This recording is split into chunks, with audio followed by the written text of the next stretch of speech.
what's up, everybody? This is your boy, Celebrity Master Barber Julian Payne, and I am your host of the House of NoHo podcast show. Yes, sir. Let's clap it up. I wish I had some champagne, but I don't, because today I got the McCarter premium bourbon. You know, this is, let me tell you something. When I don't drink a lot, but when I do, I like to drink something premium. And this is, McCarter has done their thing. You know what I'm saying? This is a black-owned, I don't even like to say that. It's just a premium bourbon that tastes very well. And you know, by the looks of Cardin's glass, he's quite enjoying it, and so am I. All right, let's get to it, man. I got my guy in the house, Cardin Campbell. He is the CEO and founder of TRAC.co. Tell them how you spell it, man, because I get mixed up. It's TRAC, T-R-A-C, no K. Okay. .co, no M. So it's not a .com, it's a .co. .co. T-R-A-C. .co. Yeah. Okay, yeah, that's pretty simple for those who, you know, went to public school. You know what I mean? You know what I mean? Man, this is something different. You know, first of all, man, you might want to tell people how you like your haircut. I like it simple, man. I sit down and I just tell them. See, this is what I'm talking about. Miscommunication already. How do you like the way your haircut looks? How do I like it looks? Yeah, I don't get compliments from this dude. He pay me and leave. I've been coming to Julian. I've been coming to Julian for like, I don't know, shit, almost a decade. It feels like. Has it been that long? Probably damn near. It feels like it's definitely over 5, over 6 years. Yeah, for sure. For sure. But yeah, I mean, the reason being is because I can walk in, sit down, okay, and I don't have to say nothing. My hair gets cut just the way I like it. I know the way you like it. I get up and I leave. It's that simple. Right. He pays me. Cardin is one of our members. He actually supported me in launching my subscription-based men's grooming, which he has been, he's been a member of since I was charging $120 a month. I mean, no, $99. I was charging $99 a month. It was a little bit more affordable. It was a little bit more affordable back then. He's still here, ladies and gentlemen, at $220 a month. Yeah. Yes, sir. Thank you for your support, man. Absolutely. And which brings me about support, man. Tell us a little bit about, I want to know who Cardin Leo is, where you're originally from. Right. And give us a little bit about what made you who you are today. You know what I'm saying? Wow, big, heavy question. So I'll try to keep it brief. Okay. Originally from the Caribbean. All right, what part? Jamaica. Okay. Moved to the States when I was about 10. Okay.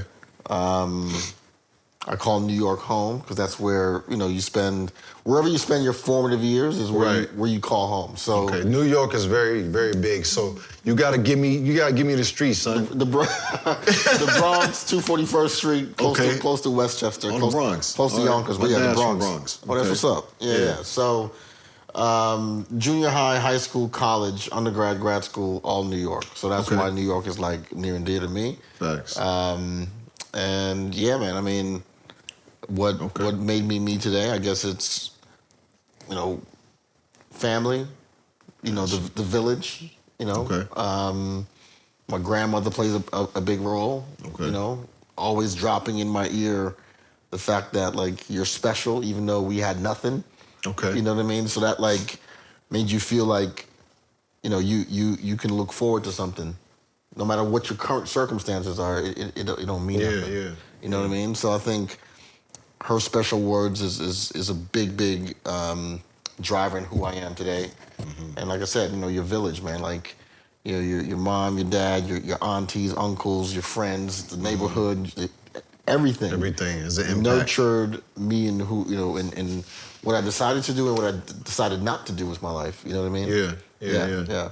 So it starts there, and we can go on to, like I said, undergrad, grad school, and engineering, and why I chose to do that versus music, which was my first love. Mm-hmm.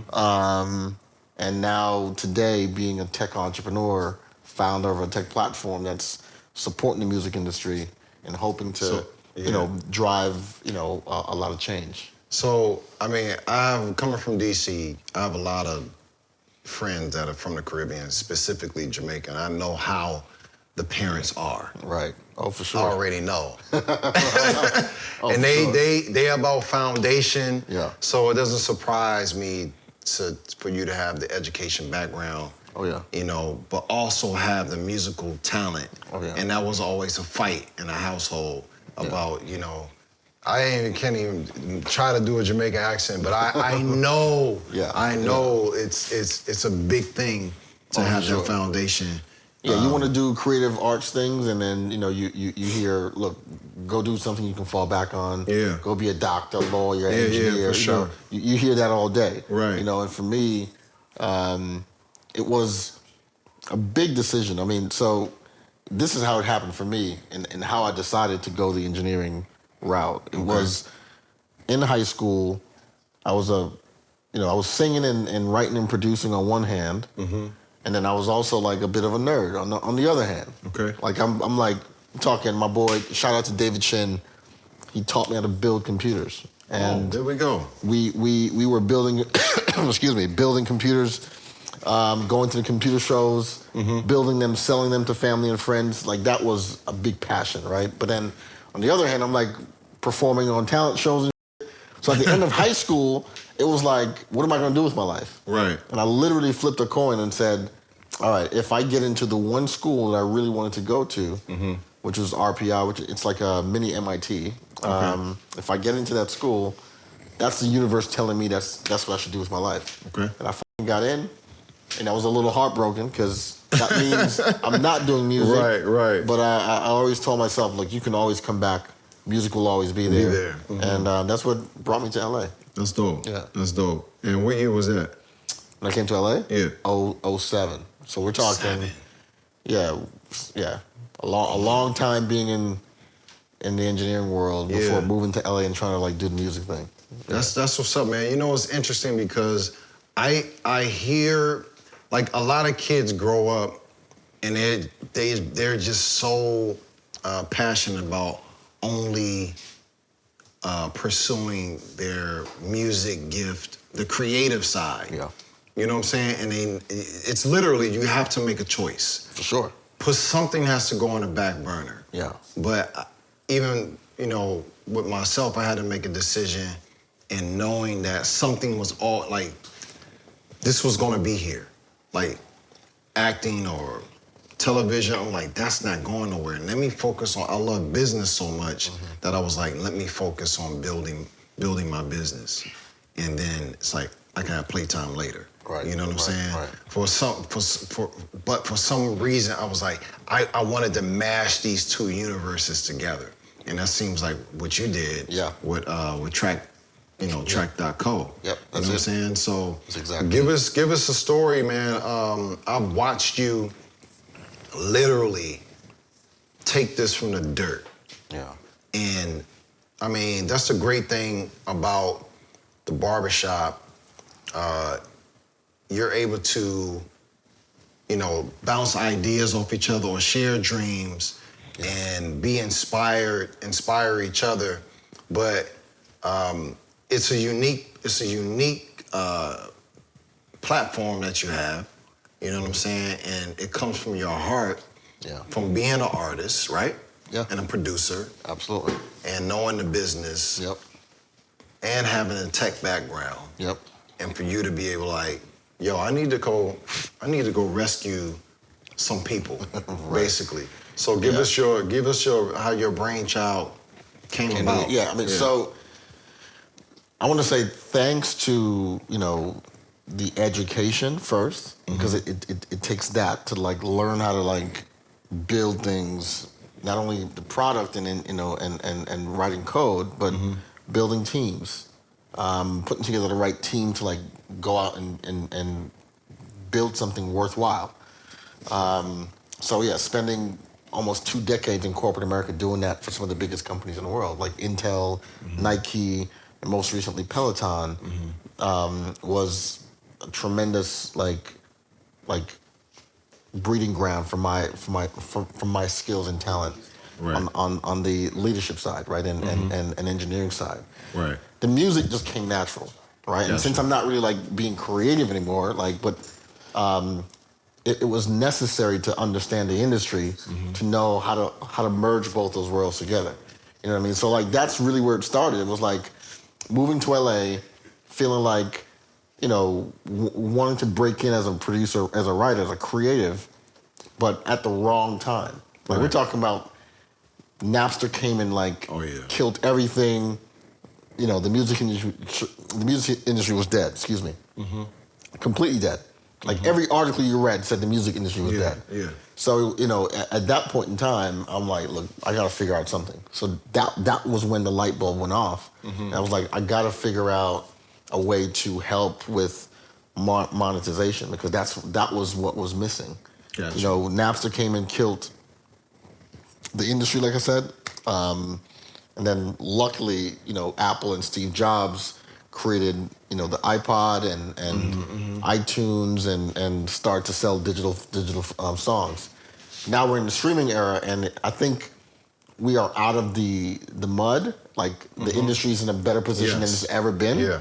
But I think there's a lot of problems that still exist. Creatives are having a hard time monetizing, and the artists are having a hard time monetizing because the labels own everything. So my platform helps with monetization for artists and creatives so that they can own their work, but also, monetize it, not to butcher that word so much, but to expand it, to really leverage the master recording of their work in ways that they've never seen before. Using Web3 technology and the blockchain, I think that's going to be the future of the industry. Okay, so give me from a user experience, going to your platform, what is that interaction? So our customer is the artist or the artist team, right? So if you're an independent artist, you would go to my platform to get your music to Spotify.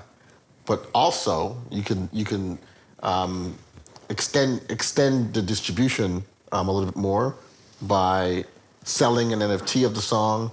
You can sell the royalties on our platform to your fan base and build your super fan community up on our platform. So that's really the next phase of it, right? Is creating your super fan community so you can sell into them anything you want, from merch to digital collectibles, anything. We enable it. So we call ourselves like an operating system for an artist and an artist team, because we literally are that one-stop shop for them to go and, monetize their work. Dope.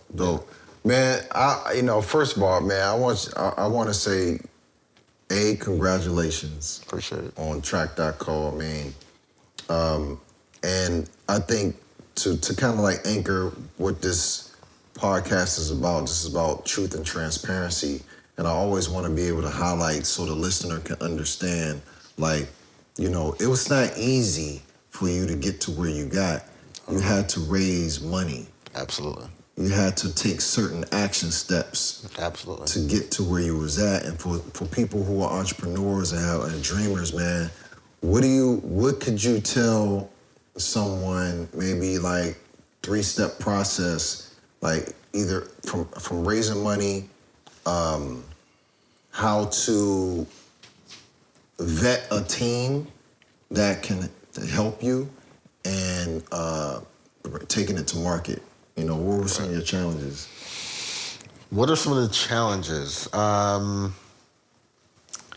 The challenges, I would say, is more on the admin side of fundraising, knowing, what a safe agreement was, or what a priced round was, and, selling equities, right? That was the most challenging part. When you're fundraising and you're selling, shares in your company, that stuff is, can be complicated. It can be a little bit challenging, right? Okay. So that was the most challenging part of the whole process. Then I would say the next, challenging, thing was the actual fundraising process. Literally talking to investors every day for 6 months. Hearing no's every day. Hearing no's every day. Yeah, until you hear that one yes. Right. And then once that one yes comes in, you need a few more just to close the round, depending on how big your round is. Right. But yeah, those are I think the biggest challenges. Like, first is the fundraising part, and then once you close the round, then it's the admin shit to deal with. Right. What an equity is and what's a safe round. Is it a price round? Or is it not a price round? Like all of that stuff is like it's a lot. Yeah, it's a lot. It's a lot. So I would say that's the most complicated, most challenging part. The team building wasn't challenging for me because, like I said earlier, being in corporate America for 20 years with some of the biggest companies, building software and then also leading teams, being an executive, like that comes with the job, right? Gotcha. So, yeah, you just grow over time and you learn to do that. So that was the easier part for me, even though it's still challenging in finding the right people to do the job. I would say, another challenge in the team building part is like hiring your friends. Sometimes you might have a friend that is like, great at that thing. Right. But then it's difficult, to get the best out of them because they're your friend. Right. So, yeah, those are some of the challenging things with the team building part. Okay. You know what I mean? I wouldn't not suggest it. I think if you have a talented friend, you should definitely work with them. But you also have to, put parameters and expectations in place so that you guys know what the working relationship will be and will look like. You know what I mean? I can definitely do that. I've hired many friends to work with me. And then I'm a lone soldier right now. I'm a lone soldier, but no love lost. You know what I'm saying? It's not a bad thing. It's just the working dynamic changes. You know, from friendship to partners or employees, employer. You know what I mean? It just changes. And as long as you guys have a conversation, I think it should be okay. For sure. Yeah.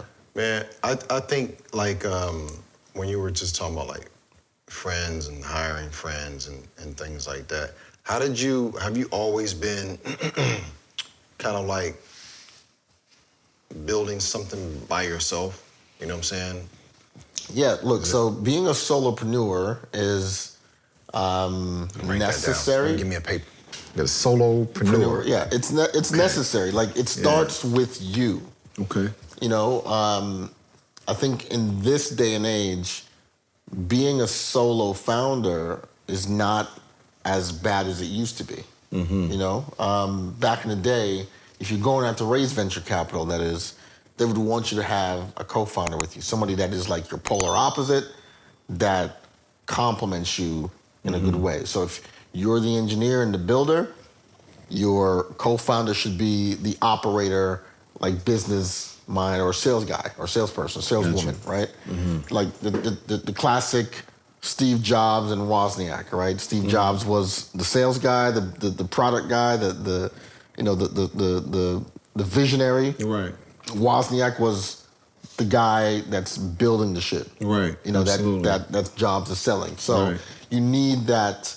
Different parity of individuals. But in this day and age, especially in tech, you can build so much with no-code tools, as they call them. You can get a startup up and running with a minimal viable product using no code just to test and validate an idea. Absolutely. And then once you I got some data that validates this idea, then you can go raise money against it. Then you can go, find your co-founder and you build your team around it to then go really build it out in a meaningful way. You know what I mean? Yeah. It takes me back to, I know we've had many conversations over the years about that particular point. Stuff has changed so much. People don't want to miss out. Ever since Silicon Valley, these tech companies, and it seems like people are a lot more open to what they call startups. You know what I'm saying? And if they can see it, and you can get something working on it, then people are, it's still hard to raise the money. Yeah, it's hard. Look, it's a lot of no's. As long as it's hard to raise money, but as long as the idea have what they call a big TAM, total accessible market, and you're solving a meaningful problem. Meaningful meaning you're solving that problem for a large amount of those people in that total accessible market. Yeah, that's the beginning of something brilliant. Absolutely, right? Absolutely. And once you can show them that, like, hey, not only do I have this big group of people, a large amount of people that have this problem, I validated it with this product that I whipped together. Now I need $1 million to go build it out some more, to collect more data and prove that this solution is solving the problem for this large body of people. Right. And off you go. Which is ultimately, and then all you had to do is slap a price tag on it. Yeah, like to figure out what, like in the data that you've collected, like the validation that you've done, you would want to know what are they willing to pay for it. And Absolutely. You can do that with like a survey or just ask them, like, just poll people. Yeah. But there's no better validator than someone actually taking out their credit card and saying, here. So if you can build something simple and then show like, hey, I have 100 customers bought it, they took out their credit card and paid for it. Yeah, it's done. You're out of here. Right. You know what I mean? Like, because you've proven that you've identified a problem, you've put together a solution for that problem, and you've got people in your audience, your target audience, to pay for it. Exactly. To pay you for that solution. Right. Holy shit. Yeah. You're out of here. Exactly. That's really all it's simple from that perspective, but it's hard because execution is really execution is all that matters. And that's where it becomes difficult. That's where it becomes hard. For sure. You know what I mean? For sure. Yeah. I usually tell some of my people that I've mentored, whether it's been younger businessmen or people who just want to start a business, ask me, I was like, man, give it 2 years. You need to give it 5. Yeah, I just start with 2. Start with 2. Yeah, two. You're gonna be in the weeds. Yeah. Like still trying to figure it out in 2 years. Exactly. You know what I mean? Like exactly. it takes a while. Like there's very, very, very, very few success stories in entrepreneurship to begin with, and then there's also very few that like figure it out that fast. Exactly. You know what I mean? Yeah. Yeah, but after 5 years and you haven't figured it out, you might as well go do something else. Yeah. Because pretty much. Yeah, it's or somebody beat you to it. Yeah, I mean, if you haven't like broken even, or like preferably like profitable in like that 5th year, like it's like a hobby. Yeah, for sure. So, where's TRAC.co? Where do you see it? The next 2 years. The next 2 years is gonna take us on your vision. Yeah, so the next 2 years is gonna be pivotal and critical for us.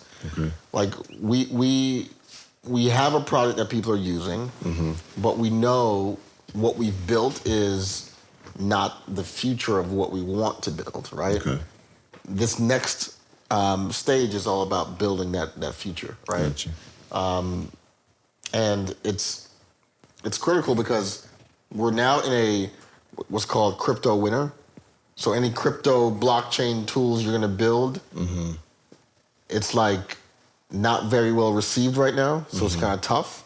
And especially for our demographic, artists, musicians, like managers, whatever, they're telling us like, hey, we look at crypto as a scam. Right. And NFTs like a scam. And we're like, no, it's not. Like, so there's like a lot of education that needs to go into prove to them that it's not a scam by making sure that what we build actually adds value to their lives and also, adds utility to their fan base. Right. So the next 2 years is all about like doing a lot of that education and providing, like adding value to their life. And adding value for us to keep true to the spirit of what we're doing is making sure that they can monetize their their art in ways that they never could before. Nice. And I know you were one of the only guys that actually educated me about crypto.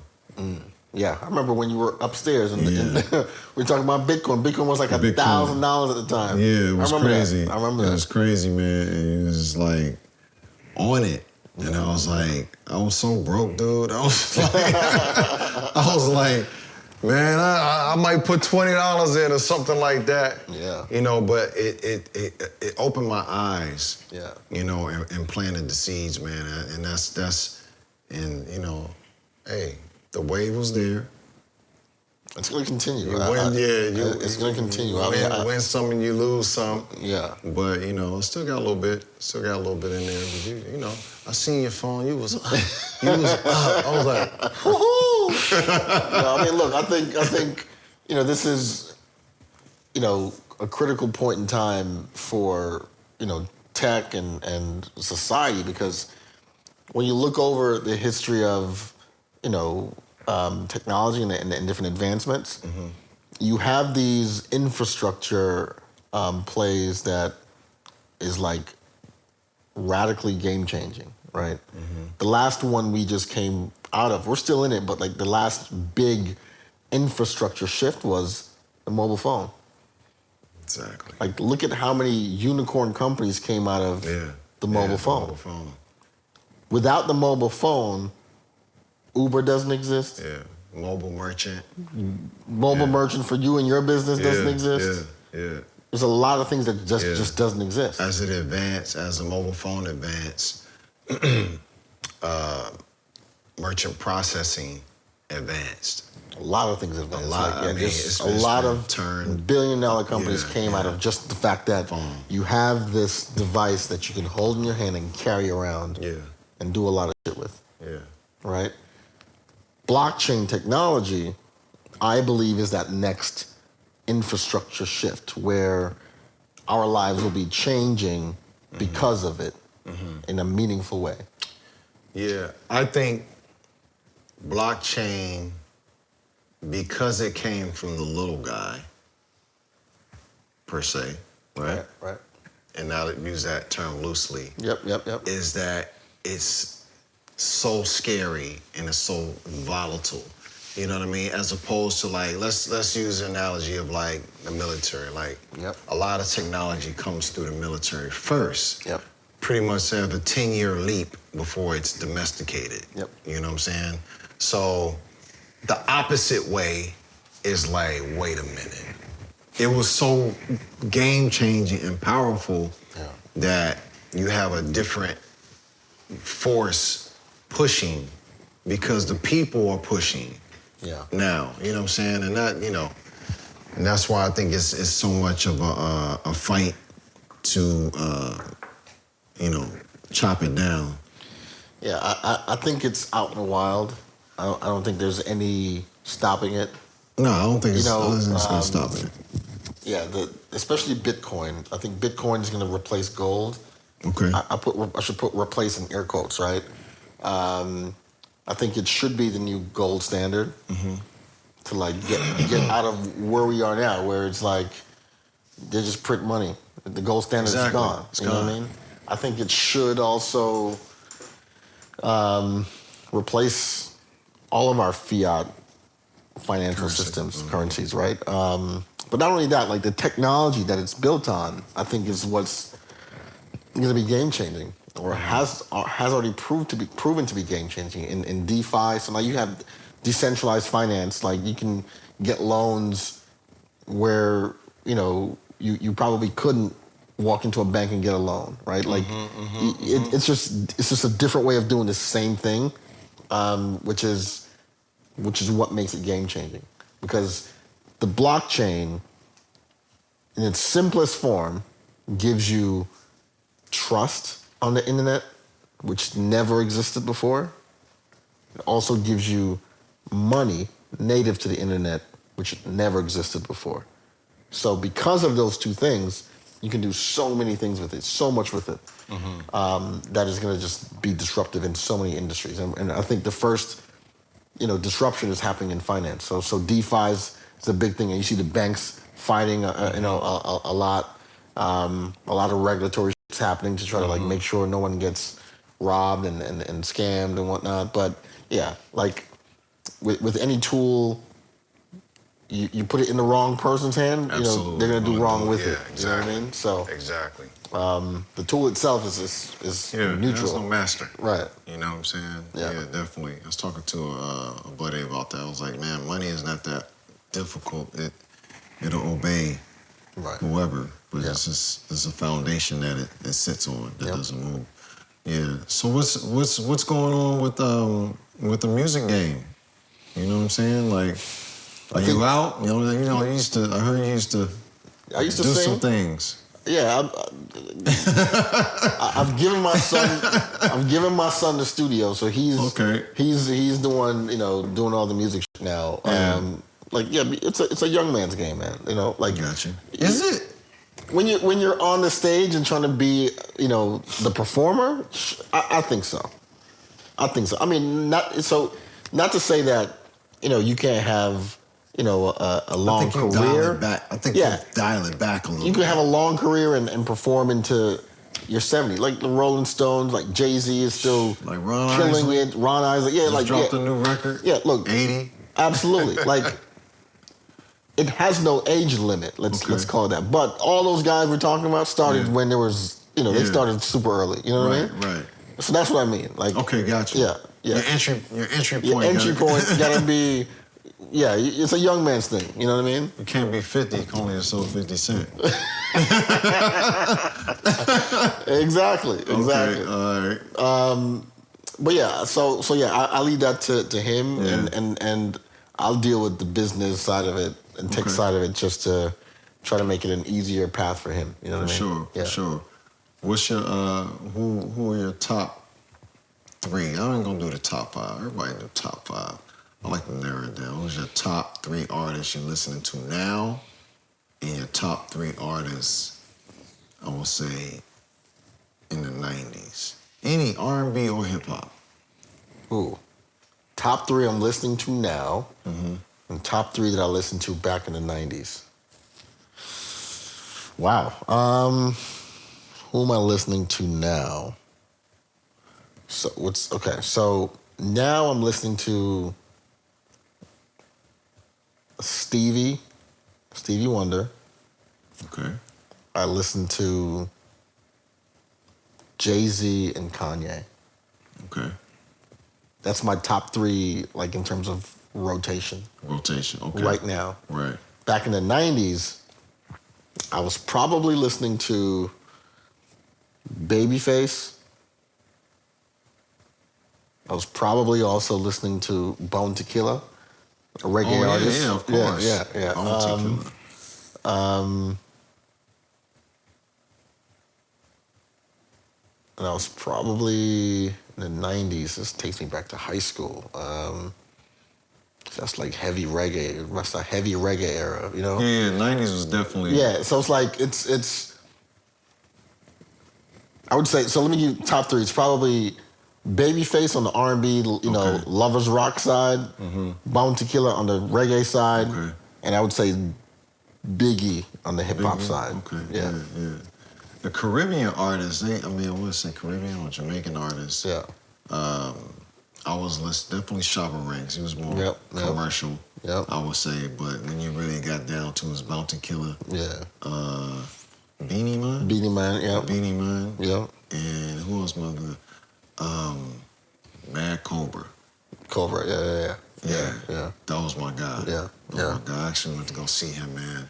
Yeah. I got hooked on Caribbean music coming out of DC. Like I said, I always had friends from Jamaica or whatever, and they just got me so hooked on it. The clubs, the clubs. All I can say, whiny. It was a problem, man. It was a problem. I had to stay away from those things, man. It's like, shoot, I got married about 17 times at a reggae club, boy. Oh my God. Did you spend a lot of time in Jamaica? Like, Man, I gotta say, my family, they pulled my Jamaican card. They're like, you never been back since you came here. I technically did on a cruise. They're like, that shit don't matter. This nigga said, I've been back on a cruise. I got off the fucking cruise and walked around for a few hours and came back home. But they don't give me no credit for that. They're like, no, what are you doing? This is nuts. Yeah, you ain't been home. I haven't been back in fucking a long time. For real? A long time. So if you go back, does an accent come back? Does you snap back to it? I think so. You think so? But my family say, you probably shouldn't Stop do talking. That. They're probably like, what? Yeah, you sound, you're a Yankee, man. You're, you know, Oh, yeah, that's it. that. That's it. Yeah, that's it right there, man. Yeah. Man, so, man, I really appreciate you coming through, man. Absolutely. You know, anything for my guy. You know what I'm saying? Yeah, I want to keep cutting your hair the way I cut it. Right. You know, but this is something special, man. I've always wanted to do this. Obviously, we know we just got out of COVID. Yeah. 2 years ago. Just really, it's gonna be like the first summer. Right. Really, really out of it, and you know, I had to come back stronger, man. I tried to do it. COVID had me in the car, y'all, doing a podcast, like door closed, you know what I'm saying? Yeah, yeah. But this is episode 1. I really appreciate being you. the inaugural guest. Yeah, man. Yeah, dude. And thank you for blessing us with your presence, you know what I mean? I appreciate you for having me, brother. Absolutely, my guy. Yes, sir. TRAC.co. Yes, sir. Cardin Campbell. Make sure y'all go tap in. All artists, producers. Y'all selling merch and stuff on there too, right? The artist can sell merch. The artist can sell merch. Yeah. All in one place. All in one spot. Absolutely, man. Yeah. All right, y'all. Peace. Sure.